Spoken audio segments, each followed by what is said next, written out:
Today I'm going to demonstrate 2 sets of shoulder girdle exercises. If you have difficulties with your wrists or your arms or your shoulder, you may have a physical therapist prescribe a set of exercises for you. Unfortunately, my experience was that for many years, every set of exercises that I was given was too challenging for my body, and inevitably they set me back. Not only was it very frustrating, but it cost me an awful lot of money because this was not covered by medical insurance. So I will demonstrate the first set, and all physiotherapists will know these. These are standard shoulder girdle exercises. Then I will demonstrate them again with some very specific adaptations that are very cheap and easy to do, and make these exercises much safer for people who have very weak hands. For these exercises, I use a very standard set of inner tubes. It has a nice little holder at the end. This is available in many exercise stores. What you won't find, what you'll have to fix up for yourself or get somebody to do it for you, is this connector. This is just a standard piece of webbing which is sewn together with a hook on the end of it. With this I can attach it into a door frame or hook it on to a hook so I can use it in my house. With my tubing attached to the door frame, I'm ready to start my exercises. The first exercise I will do is a very common one. It's called a flying row. And you just pull back. You make sure that your shoulder blades are closing in the back. This is a very useful one for pianists because as pianists we work with our arms in front of ourselves all the time, and that will naturally stretch out the muscles in the back. This way we strengthen those muscles in the back so that our body doesn't go out of balance by working all the same way all the time. After doing flying rows, I do rotator cuff exercises. Again, these are very common exercises, nothing new about these.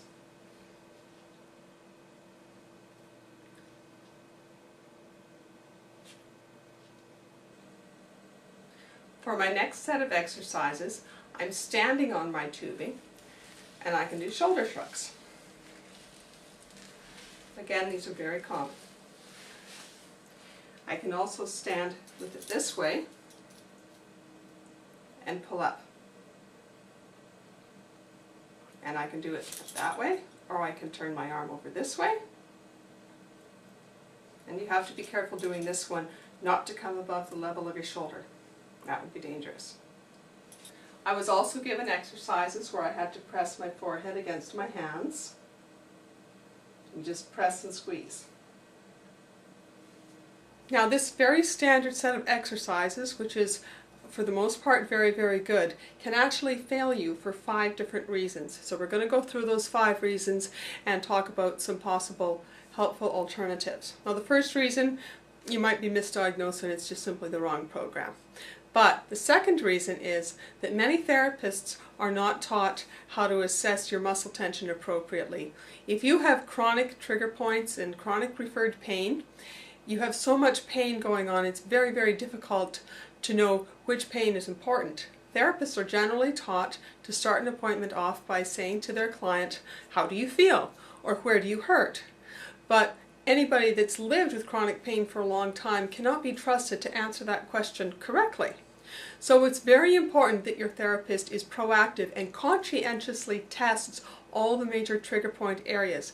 They need to check the scalenes, they need to check the pecs, they need to check the teres minor and the subscap, and they need to do it before every appointment so that they can advise you or treat you in terms of what's really going on rather just in accordance to what you've reported.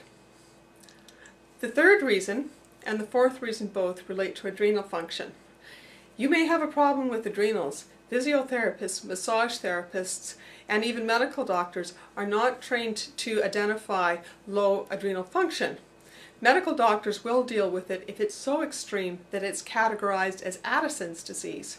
But you can have low adrenal function and have major problems, and the medical profession does not recognize it or treat it.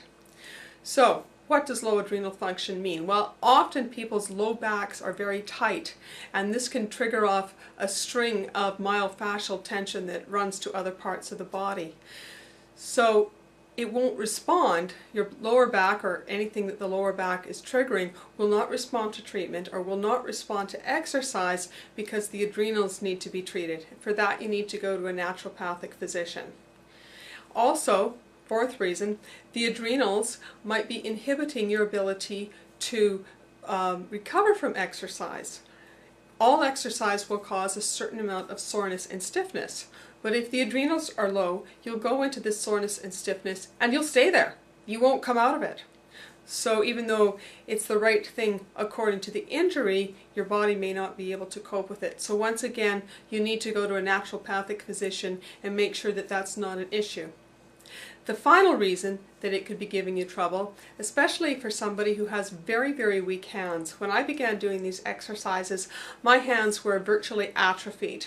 So they weren't strong enough to hold the exercise equipment. So what I'm going to do now is I'm going to show you some adaptations using harnesses and some other equipment. These adaptations were developed by Dr. Robert Rowe, who's in Qualicum Beach on Vancouver Island, Canada. And if you have any questions about that, you might like to contact him. That's a very, very simple attachment. It's just webbing again, and it's attached here. And this allows a person to do the same set of exercises without using the hands.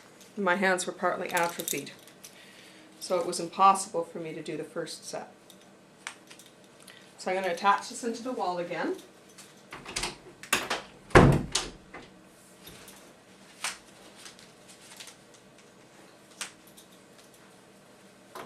And the harness fits on this way. So now I can do my flying rows like this.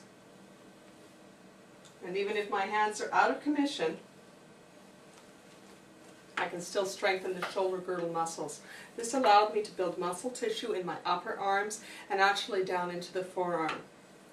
Any kind of exercise in the arm will increase the blood flow, which was a very important part of my healing. So the harness can also be used for the other exercises. Again, you stand on it. And it goes up onto the shoulders. And again, we do shoulder shrugs.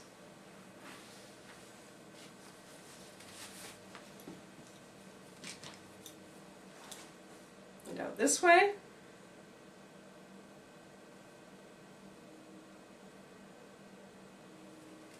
For the isometric exercises, I was given a ball. And I put them against a wall. And with that, I was able to exercise my neck muscles without involving my hands. And you can do it straight on. You can do it on the side and on the other side. This is a beach ball that you would typically find at Walmart. It's just a little plastic blow-up ball about 8 inches, and most drugstores have them in the summertime.